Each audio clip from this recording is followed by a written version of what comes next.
Hey, what's up guys? Somebody's Gun here. Welcome to Season 7, and in Season 7 we saw the introduction of UFOs. In this video we're going to break down what to use the UFOs for and how to use them, so I hope you enjoy the video. If you do, make sure to like and subscribe. So first let's start with the controls. On keyboard and mouse, it's going to be space to go up, R to go down, left shift will be your boost. You can switch seats, but only one of them has control or anything. If you're not in the control seat, you're just going to be standing on top of it. You can fire your weapons, and then obviously E is going to be exit. Now as far as the weapons that you have available, right click is going to be that your tractor beam, where you can grab people or objects and throw them, and then left click is going to be your blaster. You fire a blast that does 30 damage, as well as a boost that you have, which is shift. It also does damage if you hit players. If you're on controller, all the moves are the same, just different buttons. R2 is ascend, L2 down. You have boost is going to be circle, and you get out using square or whatever your button is to exit. Then R1 is going to be your blaster, L1 is going to be the tractor beam, and again you have those boosts available. It's very important to note that you exit out of the driver's seat to the back left, so if you're trying to land on something, don't accidentally fall off because you're going to throw yourself to the opposite side.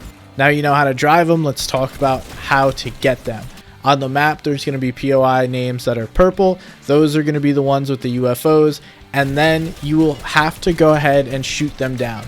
There's going to be a driver in each one of them called the trespasser, and you have to eliminate them after you shoot them down, as well as wait for the shield to charge back up.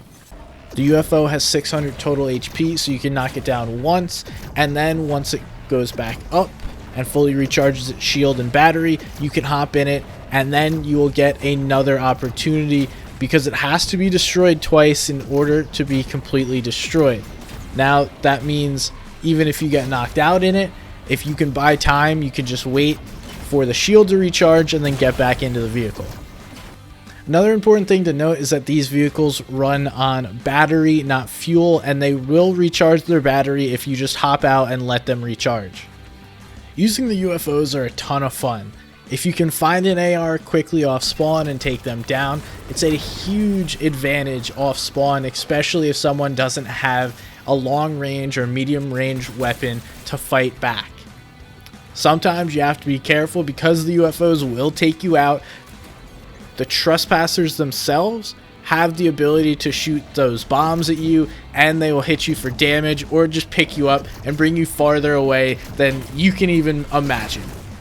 Now, some of the issues that I ran into are one, getting brought too far away, not having enough AR ammo or SMG ammo to successfully take one down, and then consequently take out the trespasser who is driving it.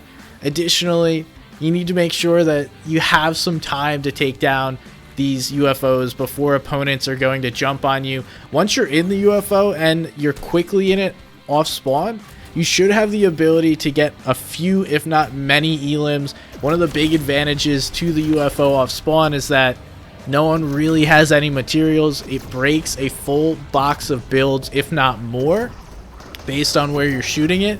So you're going to have the ability to blow up entire boxes, entire builds, and just bully people off spawn. It's kind of a rude weapon to be using in any kind of spawn fight, but it's a huge advantage, and in this season, Season 7, it's going to help you win these spawn fights.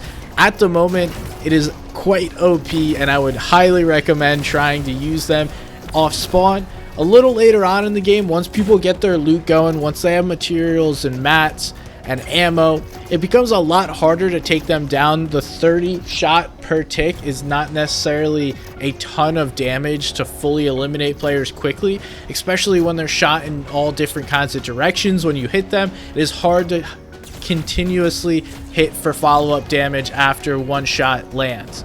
So you can also use the boost to deal damage or drop someone down with one of those bounces to give them fall damage. There's a couple of options that allow you to actually eliminate players, but I'm going to say that the best option for the UFO is off spawn and then going and sitting at height limit, just waiting for your placement points. Again, don't know if these are going to actually be used in competitive this season. I'm really hoping that they either get a huge nerf or just fully taken out of the comp playlist. That's just me. You know, you guys can have your own opinions. that's all I got for you guys. Hopefully that was helpful and you learned something, learn how to use the UFOs. If you did, make sure to click that like and subscribe button. I'm Somebody's Gun, and I'll see you guys next time.